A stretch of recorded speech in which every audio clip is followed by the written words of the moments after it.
Hey, how's it going? Have a few packs of seeds here that were flown on the LDEF satellite. Okay.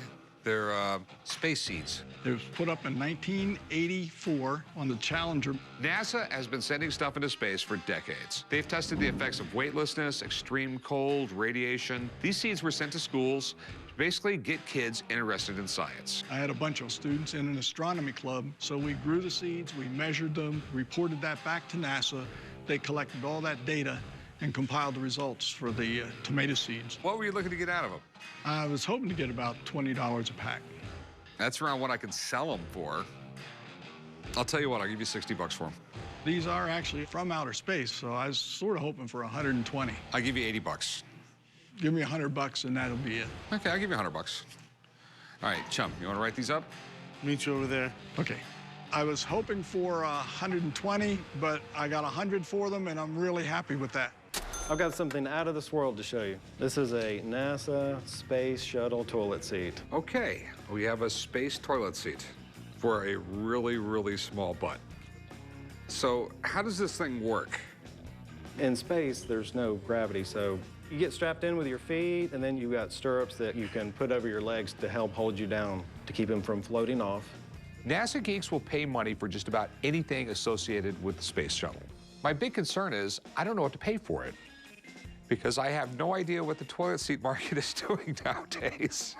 You know what? I know a guy who will know about this. He runs an aerospace museum, so let me have someone tell me it's a real shuttle seat, and we'll go from there.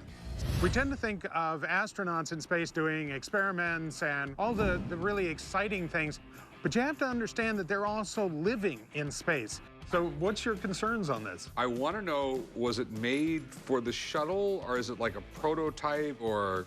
Well, the ones that flew had a titanium insert on the underside of it.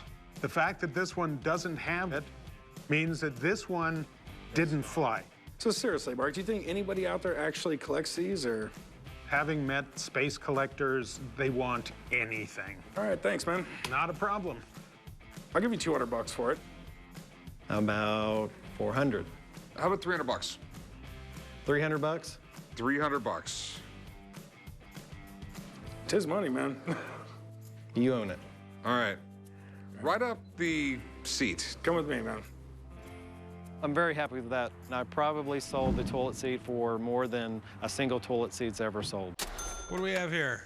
I got a picture of the Gemini launch space program. It's got a whole bunch of autographs from a lot of the astronauts. Buzz Aldrin's on it right here. Back in the 60s, NASA was all about trying to get to the moon, and the Gemini program really helped them pave the way. I mean, man, you got a lot of signatures on here. I mean, you got Buzz Aldrin, I know who he is. I'll tell you what, let me call a buddy of mine down, and he'll be able to tell us about all these guys. Hey, how you guys doing? I'm Drew with Authentic Autographs Unlimited. I'm a forensic document examiner. Is this that Gemini piece we're talking about? Yes, it is. I know Buzz Aldrin, Grissom, but that's all I see on there that I know. You failed to notice probably the most important signature, if it's authentic. First man who walked on the moon, Neil Armstrong. I didn't even notice that. This is authentic. That would be the #1, the most valuable signature, definitely. Now, this is really important because we have Edward White up at the top and Gus Grissom. Those were Apollo 1 astronauts, and they were the ones who were killed in the fire. Now, you can totally see the pressure of all the signatures are different. You got feathered endings and things like that.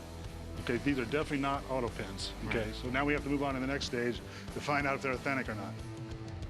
Here we go with Neil Armstrong. Well, you can see it's kind of faint, but it's definitely there. We have James Lovell, Apollo 13 from the movie. Tom Hanks played him. Well, you know, you put all the evidence together. We know it's not auto pens. All the capital letters, the speed. This thing is absolutely real. Nice. Absolutely real. I knew it was. So you got any idea of what it could be worth? Well, this is a very rare type of piece because it's got so many signatures on it. I would say actually retail, $4,000 or $5,000.